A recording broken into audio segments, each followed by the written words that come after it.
Hello viewers, welcome to my YouTube channel Rohit Singh chemistry classes.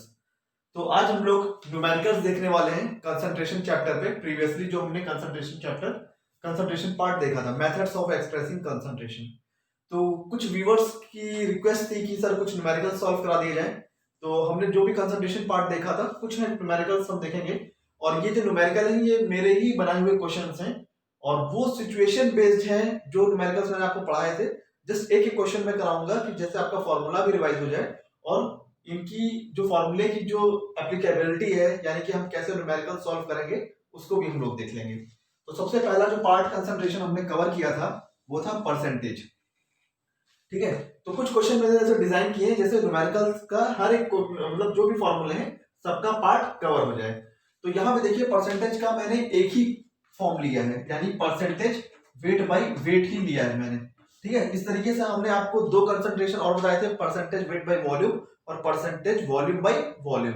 तो वो दोनों कवर हो जाएगा ऑटोमेटिकली अगर हम इसे कवर कर लें। तो सबसे पहले मैं आपको क्वेश्चन समझाना चाहूंगा कि क्वेश्चन यहाँ पे क्वेश्चन 1 और क्वेश्चन 2 दो पार्ट दे रखा है। तो क्वेश्चन को समझिएगा, क्वेश्चन समझना बहुत इंपॉर्टेंट है। फिर हम देखेंगे कौन सा फॉर्मूला अप्लाई करेंगे और कैसे हम आंसर निकालेंगे। तो दोनों ही क्वेश्चन में देखिए क्या कैलकुलेट करना है, परसेंटेज। क्या कैलकुलेट करना है, परसेंटेज। पहले क्वेश्चन में देखिए सेंटेंस को पढ़िएगा, कैलकुलेट परसेंटेज व्हेन 20 ग्राम। तो यहां 20 ग्राम दिया हुआ है। ठीक है, 20 gram of sugar present in 100 gram of sugar sand solution. ठीक है, तो आप देखेंगे कि ये जो 100 ग्राम है ये किसका मास है, ये सोल्यूशन का मास है। और 20 ग्राम यहाँ पे क्या रहेगा, अब 100 में 20 है यानी कि वो माइनर क्वांटिटी है, यानी कि वो सोल्यूट है। तो हम लोग फॉर्मूला लगाएंगे यहाँ पे, percentage weight by weight is equal to जो मैंने आपको फॉर्मूला बताया था, यानी कि यहां फॉर्मूला लगेगा मास ऑफ सोल्यूट अपॉन क्या रहेगा, मास ऑफ सोल्यूशन। ठीक है, मास of solute upon mass of solution. Percentage में है तो क्या हो जाएगा, इनटू 100। ठीक है, ये परसेंटेज का फॉर्मूला हो गया। मास ऑफ सोल्यूट कितना है, 20 ग्राम। तो जस्ट हमने यहां पे रख दिया 20 ग्राम। ठीक है, यूनिट अंडरस्टूड है, ग्राम है। और नीचे आपका क्या है, 100 ग्राम सोल्यूशन, यानी मास ऑफ सोल्यूशन कितना हो गया, 100। ठीक है, और फॉर्मूले में दिया है इनटू 100। तो 100 से 100 कट गया, तो परसेंटेज कितना हो जाएगा, 20%। परसेंटेज कितना हो जाएगा, 20% वेट बाय वेट। ठीक है, ये सिंपल सा क्वेश्चन हो गया, जो आपको लग रहा है काफी सिंपल है और सिंपल है भी। इसको दिया क्यों है, अब ये आप क्वेश्चन नंबर 2 से समझिएगा। क्वेश्चन नंबर 2 में क्या बोल रहा है, calculate percentage when 20 gram of sugar. Same question, 20 gram of sugar mixed with 100 gram of sand to form sugar sand solution. अब यहां पे केस अलग है। यहां देखिए क्या है, 20 ग्राम शुगर है जो कि मिक्स हुआ है 100 ग्राम सैंड से। ये बात आप समझ पा रहे होंगे। यहां पे सोल्यूशन नहीं है, यानी ये 100 ग्राम ऑफ सॉल्वेंट है। ये क्या है, सॉल्वेंट है, और ये क्या है, सोल्यूट है। तो जो फॉर्मूला आपने यहां पे लगाया, percentage weight by weight equal to mass of solute upon mass of solution. तो अब मास ऑफ सोल्यूशन दिया नहीं है, तो मास ऑफ सोल्यूशन आप कैसे निकालेंगे, ये फॉर्मूला आपका थोड़ा चेंज हो जाएगा। ये हो जाएगा मास of solute upon mass of solute plus mass of solvent, ठीक है। तो यहां पे थोड़ा सा चेंज आएगा, यानी कि आप जानते भी हैं कि solute plus solvent is equal to क्या होता है, सोल्यूशन। यानी अगर हम सोल्यूट और सॉल्वेंट को मिक्स कर दें तो आपका सोल्यूशन बन जाता है। तो यहाँ डायरेक्ट सोल्यूशन नहीं दिया है, मास ऑफ सोल्यूट और मास ऑफ सॉल्वेंट फॉर्म में दिया है। तो फॉर्मूला क्या हो जाएगा, मास ऑफ सोल्यूट क्या आएगा, 20 ग्राम। ये कितना है, 20 ग्राम, तो ये हो जाएगा 20। ठीक है, फिर मास ऑफ सोल्यूट कितना है, 20, तो ये हो जाएगा 20, यानी मास of solute plus mass of solvent, यानी कि हो जाएगा 100, और ये इनटू 100। ठीक है, तो देखिए थोड़ा सा वेरिएशन आ गया। जस्ट यहाँ पे मैंने 100 ग्राम शुगर सैंड सोल्यूशन बोला था, तो ये एज इट इज आपने ले लिया। लेकिन यहाँ पे मैंने जो 100 ग्राम सैंड बोला है, तो ये मास ऑफ सॉल्वेंट हो गया।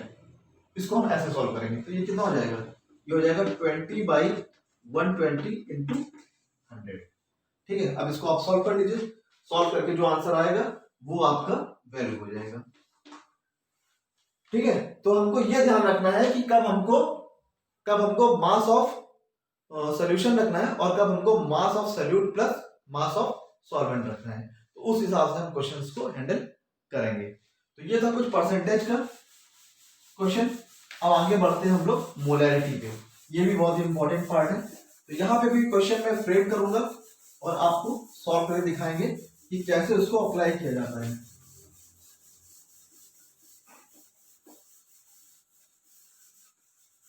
अब फार्मा में हम लोग बेसिकली बहुत सिंपल ही न्यूमेरिकल्स रहते हैं। तो हम लोग जब मोलैरिटी, एक बार फिर से रिवाइज कर लेते हैं क्या फॉर्मूला होने वाला है मोलैरिटी का। आपको बताया था कि मोलैरिटी में हम लोग मास की बात नहीं करते हैं, मोल्स की बात करते हैं। यानी मोलैरिटी की डेफिनेशन हो जाती है moles of solute upon volume of solution into, अब ये 1000 हो जाता है। ठीक है, और सॉल्यूशन किस में रहेगा, ml में। ठीक है, तो मोलैरिटी का न्यूमेरिकल सॉल्व करने से पहले मैं चाहूंगा मोल्स के कुछ न्यूमेरिकल देखे जाएं इन टर्म्स ऑफ मास।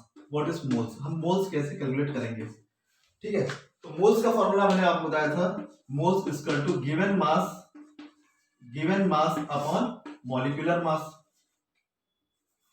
ठीक है, अपॉन मॉलिक्यूलर मास। ठीक है, तो ये दोनों फॉर्मूला हमको अप्लाई करना होगा, मोल्स देखना होगा, फिर हम मोलैरिटी निकालेंगे। तो एक ही क्वेश्चन मैं आपको दे रहा हूं जहां पे ये दोनों ही क्या हो जाएगा, यूटिलाइज हो जाएगा। तो क्वेश्चन जो मैं आपको दे रहा हूं वो प्रीवियस आया हुआ क्वेश्चन है।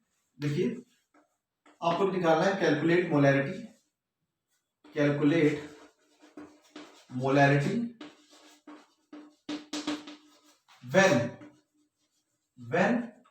when 20 gram NaOH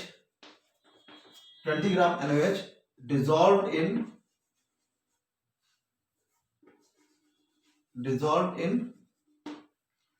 1000 ml water. ठीक है, आपको क्या करना है, मोलैरिटी सॉल्व करना है जब आपका 20 ग्राम NaOH डिसॉल्व हुआ है कितने में, 1000 ml वाटर में। तो सबसे पहले आपको क्या करना होगा, आपको मोल निकालना होगा। मोलैरिटी कैलकुलेट करने के लिए आपको क्या करना होगा, मोल निकालना होगा। तो मोल ऑफ NaOH आपको क्या निकालना होगा, मोल ऑफ NaOH। तो अभी बोला गया कि मोल निकालने के लिए क्या होता है, गिवन मास अपॉन मॉलिक्यूलर मास, given mass upon molecular mass. ठीक है, गिवन मास कितना है 20 ग्राम, NaOH का कितना है 20 ग्राम, हम वैल्यू रख देंगे 20 ग्राम। ठीक है, मॉलिक्यूलर मास कैसे निकालते हैं, प्रीवियसली मैंने आपको सिखाया था मॉलिक्यूलर मास कैसे निकालना है। यानी कि NaOH में आप क्या करेंगे, इसका आप एटॉमिक मास रखिए सोडियम का, ऑक्सीजन का एटॉमिक मास प्लस हाइड्रोजन का एटॉमिक मास। सोडियम का कितना होगा 23 प्लस ऑक्सीजन का कितना होगा 16 और हाइड्रोजन का कितना होगा 1। इसको जोड़ लेंगे तो ये आ जाएगा 40 ग्राम। इसको सॉल्व कर लीजिए, ये आ गया 40, ये कट गया, ये हो गया 1/2। तो कितना मोल हो गया, ये हो गया 1/2 मोल, या हम बोल सकते हैं इसको 0.5 मोल। ठीक है, तो चाहे 1/2 बोलिए या 0.5 बोलिए, 1/2 रहेगा तो आगे कैलकुलेशन सॉल्व करने में इजी होगा, आप 0.5 भी रख सकते हैं। तो हमने क्या निकाल लिया, मोल। अब हमको निकालना क्या है, मोलैरिटी। तो मोलैरिटी के फॉर्मूले पे जाते हैं। तो मोलैरिटी बराबर क्या होता है, मोल ऑफ सॉल्यूट, यानी कि mole of solute upon volume of solution.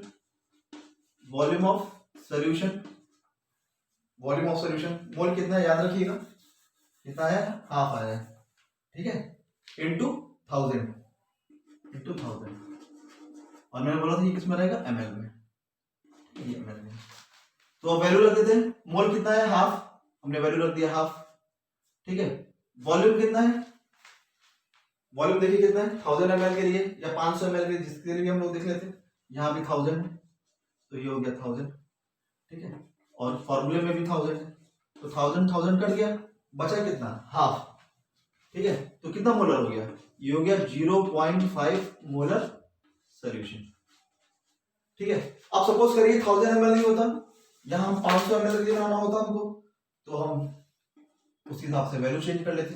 अब यहाँ पे ये क्या होता, यहाँ पे उस केस में हम इंटू 500 कर लेते, 500, तो ये बाई 2 हो जाता, तब ये कितना हो जाता, तब ये हो जाता 1/4 मोलर। ठीक है, तो इसी हिसाब से हम इसको सॉल्व करेंगे मोलैरिटी को। तो एक तो केस ये हो गया कि आपको मोलैरिटी सॉल्व करना है, और दूसरा केस अब हम लोग देखते हैं कि अगर सपोज करिए कि आपको मोलैरिटी दे रखी है और आपको वेट निकालना है कि कितना वेट हम डिसॉल्व करेंगे कंपाउंड को कि इतने मोलर सॉल्यूशन आ जाए, उस केस में क्या करेंगे। एक दूसरा क्वेश्चन देख लेते हैं हम लोग।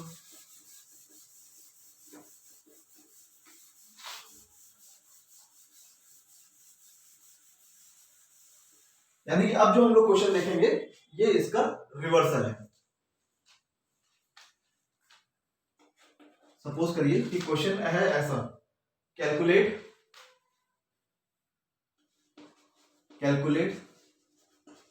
अमाउंट ऑफ सॉल्यूट या amount of NaOH required to prepare 0.1 molar solution of 500 ml of 0.1 molar solution of 500 ml। यानी कि कितनी क्वांटिटी हमको, कितना अमाउंट हमको NaOH का रिक्वायर्ड होगा क्या बनाने के लिए, 500 ml सोल्यूशन कितने का, 0.1 मोलर बनाने के लिए कितना क्वांटिटी हमको NaOH रिक्वायर्ड होगा, ये सॉल्व करना है। तो वही फॉर्मूला लगाते हैं, यानी कि molarity is equal to weight upon molecular weight. ठीक है, ये क्या हो गया, मोल, ठीक है, upon volume of solution ml में इंटू 1000। ठीक है, तो आपको क्या निकालना है, वेट। तो मोलैरिटी कितना दिया है, 0.1, हमने रख दिया यहाँ पे 0.1। ठीक है, वेट कितना है पता नहीं, मॉलिक्यूलर वेट इसके नीचे आ जाएगा, तो मॉलिक्यूलर वेट कितना निकाला हमने, 40, अभी प्रीवियसली हमने निकाला 40। ठीक है, कितना ml बनाना है, ये 500 ml, ये इंटू 500 हो गया और इंटू 1000 फॉर्मूले में। अब यहां से आप W निकाल लीजिए, तो W कितना हो जाएगा, W इक्वल्स टू 0.1, ये इधर गया, दैट इज 40 इंटू 500 और ये 1000 नीचे आ जाएगा, इसके नीचे 1000, तो ये कटा, ये कटा, ये कटा, ये कटा, यहां से ये कट गया, ये कट गया, तो बचा कितना, 5 4 जा 20 और 20 इंटू 0.1 दैट इज 2, तो ये कितना आ गया, यानी 0.1 इंटू 20 और 20 इंटू 0.1 दैट इज 2 ग्राम। यानी कि अगर आप 2 ग्राम NaOH ले करके 500 ml में डिसॉल्व कर देंगे तो आपका कितना मोलर सॉल्यूशन हो जाएगा, 0.1। यानी कि आप न्यूमेरिकल दो वे से प्रोसेस कर सकते हैं, या तो आपको मोलैरिटी दे रखी हो तो आप वेट कैलकुलेट कर लेंगे, या वेट पता हो तो आप क्या निकाल लेंगे, मोलैरिटी निकाल लेंगे। ये गिवन हो, ये तो पता ही रहता है हमको, मॉलिक्यूलर मास कैलकुलेट कर सकते हैं, वॉल्यूम हमको पता रहेगा कितना वॉल्यूम हमें बनाना है सोल्यूशन, तो जस्ट जो अननोन फैक्टर हुआ वो या तो ये आपका मोलैरिटी हुआ या आपका वेट हुआ, इससे बाहर न्यूमेरिकल नहीं आता फार्मा में, इतना सफिशिएंट है। ठीक है, आइए आगे बढ़ते हैं नॉर्मेलिटी में।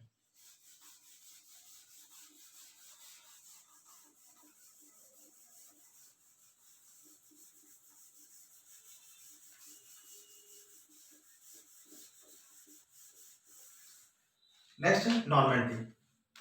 बेसिकली क्वेश्चन आपका मोलैरिटी और नॉर्मेलिटी से ही आता है। ठीक है, तो मैंने आपको नॉर्मेलिटी और मोलैरिटी में लास्ट टाइम में डिफरेंस ही बताया था कि मोलैरिटी और नॉर्मेलिटी में जो डिफरेंस आएगा वो मोल और किसका आता है, ग्राम इक्विवेलेंट का, मोल और ग्राम इक्विवेलेंट। मोल क्या होता है, basically given mass upon molecular मास, गिवन मास अपॉन मॉलिक्यूलर मास। उसी प्रकार से ग्राम इक्विवेलेंट क्या होता है, given mass upon equivalent mass. ठीक है, तो ये गिवन मास कैंसिल हो गया, तो जस्ट जो डिफरेंस बचा वो मॉलिक्यूलर मास और इक्विवेलेंट मास का डिफरेंस बचा है। तो हम लोग गिवन मास और इक्विवेलेंट मास में, इक्विवेलेंट मास में मॉलिक्यूलर मास में अगर डिफरेंस देखेंगे तो क्या रहेगा, इक्विवेलेंट मास होता है, इक्विवेलेंट मास होगा molecular mass divided by n। ठीक है, n क्या है, फैक्टर है। ठीक है, ये एसिडिटी हो सकता है कंपाउंड की बेसिसिटी हो सकती है, कितने H प्लस आयन दे सकते हैं या कितने OH माइनस आयन डोनेट कर सकते हैं, इस पे डिपेंड करेगा वैल्यू ऑफ n। तो कोई कंपाउंड अगर मोनो एसिडिक या मोनो बेसिक है, उस केस में n की वैल्यू क्या होगी, 1, और जब n की वैल्यू 1 होगी तो नॉर्मेलिटी मोलैरिटी के बराबर ही होगा। जैसे अगर आप केस लेते हैं HCl का या आप केस लेते हैं NaOH का, ठीक है, तो ये एसिड है और कैसा, मोनो बेसिक एसिड, और ये कैसा, मोनो एसिडिक बेस। तो यहाँ भी n की वैल्यू 1 होगी क्योंकि एक ही H प्लस आयन देगा, यहाँ भी OH माइनस की वैल्यू 1 होगी क्योंकि ये भी क्या देगा, एक ही आपका OH देगा। तो दोनों केस में n की वैल्यू 1 होती है, और जब जब n की वैल्यू 1 होगी तो तब आपका मोलैरिटी किसके बराबर होगा, मोलैरिटी आपका नॉर्मेलिटी के बराबर ही होगा। यानी NaOH के केस में भी जो मोलैरिटी है वो किसके बराबर होती है, नॉर्मेलिटी। यानी कि हम लोग इसको सॉल्व भी कर चुके हैं एक तरह से। तो जस्ट हमको ये देखना होगा कि किस केस में मोनो एसिडिक है कि मोनो बेसिक है, और किस केस में डाई एसिडिक है या डाई बेसिक है। ठीक है, तो आइए सॉल्व करते हैं numerical in terms of NaOH। अगर देखते हैं तो फिर क्वेश्चन में वही दे रहा हूं कि calculate normality for 20 gram of NaOH dissolved in 1000 ml water। ठीक है, लगाइए formula, normality is to gram equivalent of solute upon volume of solution into 1000। ठीक है, तो ग्राम इक्विवेलेंट अभी पहले मैंने बोला, क्या बोला, given weight upon equivalent wait. तो गिवन वेट कितना है, 20 लगा दिया। ठीक है, इक्विवेलेंट वेट कैसे निकालेंगे, बिल्कुल वैसे ही जैसा मॉलिक्यूलर वेट निकाला। तो मॉलिक्यूलर वेट कितना होता है, मॉलिक्यूलर वेट इसका 40 होगा, अभी प्रीवियसली हमने सॉल्व किया है। तो इक्विवेलेंट वेट भी कितना आ जाएगा, ये भी 40 होगा, ये भी कितना होगा, 40। तो यहाँ पे भी कितना आ जाएगा, 20/40। वॉल्यूम कितना आ रहा है, वॉल्यूम कितने के लिए पूछा है, 1000 के लिए, ये हो गया 1000। ठीक है, फॉर्मूले में भी 1000 है, तो 1000 से 1000 कट गया, और फिर क्या आ गया, ये आ जाएगा 20/40, तो ये कट गया, तो बचा कितना, 1/2। ठीक है, 1/2, तो ये हो गया 1/2 नॉर्मल।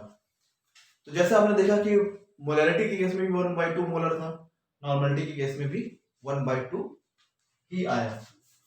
तो इस केस में आपका नॉर्मलिटी और मोलैरिटी क्या हो गया, बराबर हो गया। अब एक क्वेश्चन देखते हैं जहां वेरी करते हैं, तो हम लोग क्या करें, जस्ट कंपाउंड को अलग कर देते हैं। ठीक है, तो हम लोग ले लेते हैं डाई बेसिक एसिड। तो क्वेश्चन चेंज कर दिया मैंने, अब क्वेश्चन देखते हैं हम लोग H2SO4 के केस में, या हम ले लें मैग्नीशियम हाइड्रोक्साइड ले लें, कुछ भी ऐसे ले लें। तो हम लिख रहे हैं कि कैलकुलेट नॉर्मेलिटी फॉर